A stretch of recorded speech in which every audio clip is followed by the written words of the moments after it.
ત્યારે અમે એ જગ્યાએ હાજર છે જે જગ્યાએ પ્લેન ક્રેશ થયું હતું। આ બિલ્ડિંગના દ્રશ્ય તમે જોઈ શકો છો।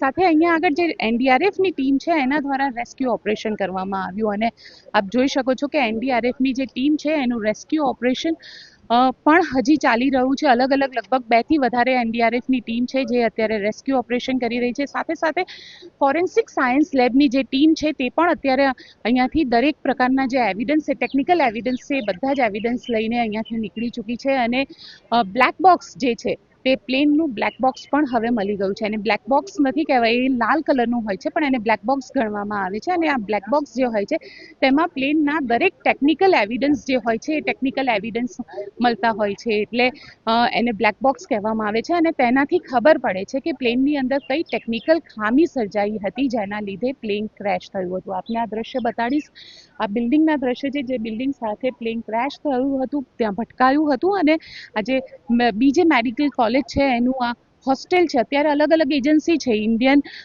એર ઇન્ડિયાની જે ટીમ છે તે પણ અત્યારે પહોંચેલી છે, એ લોકો પણ ઇન્વેસ્ટિગેશન કરે છે। જેટલા પણ ટેકનિકલ એવિડન્સ મળી રહ્યા છે એ દરેક ટેકનિકલ એવિડન્સને ભેગા કરવાનો પ્રયત્ન કરવામાં આવી રહ્યો છે તાકી જાણી શકાય કે શું કારણ હતું જેના કારણે આ પ્લેન જે છે તે અચાનક ટેક ઓફ થયું અને ત્યારબાદ આ બિલ્ડિંગ સાથે ભટકાઈ ગયું। પરંતુ આને સમય લાગશે કારણ કે આ પ્લેન ક્રેશ છે અને પ્લેન ક્રેશનું ઇન્વેસ્ટિગેશન એક નાની નાની વસ્તુ સાથે જોડાયેલું હોય છે, પરંતુ જ્યારે તેનું ઇન્વેસ્ટિગેશન થઈ જાય છે ત્યારે ખૂબ સટીક ઇન્વેસ્ટિગેશન એનું હોય છે।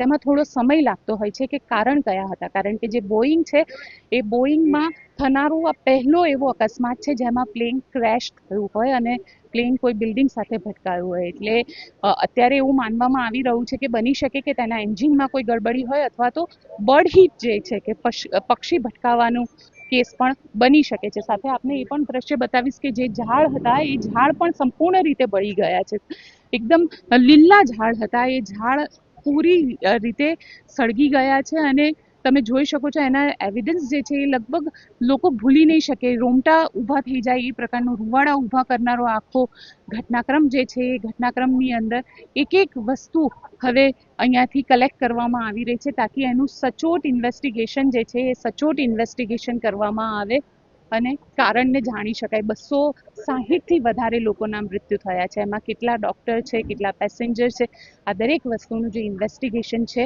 તે આ દરેક વસ્તુ હવે સિવિલ હોસ્પિટલ દ્વારા ડીએનએ ટેસ્ટ કરવામાં આવી રહ્યો છે અને ડીએનએ ટેસ્ટ બાદ એની જે સંપૂર્ણ માહિતી છે તે ગુજરાત સરકાર દ્વારા આપવામાં આવશે। ગુજરાત સરકારની ઇમરજન્સી સર્વિસીસ જે છે તે ઇમરજન્સી સર્વિસીસને પણ અહીંયા આગળ ડિપ્લોય કરી દેવામાં આવી છે। સતત પ્રયત્ન કરવામાં આવી રહ્યા છે કે જે રિલેટિવ્સ છે તેમને પણ કોઈ પણ પ્રકારની તકલીફ ન પડે। ડીએનએ રિપોર્ટ જે છે લગભગ 2 થી 3 દિવસનો સમય લાગશે કે ડીએનએ રિપોર્ટ જે છે તે ડીએનએ રિપોર્ટ હવે સામે આવશે અને ત્યારબાદ જે મૃતકો છે તેમના જે શરીર છે તેમને તેમના પરિવારને સોંપવામાં આવશે।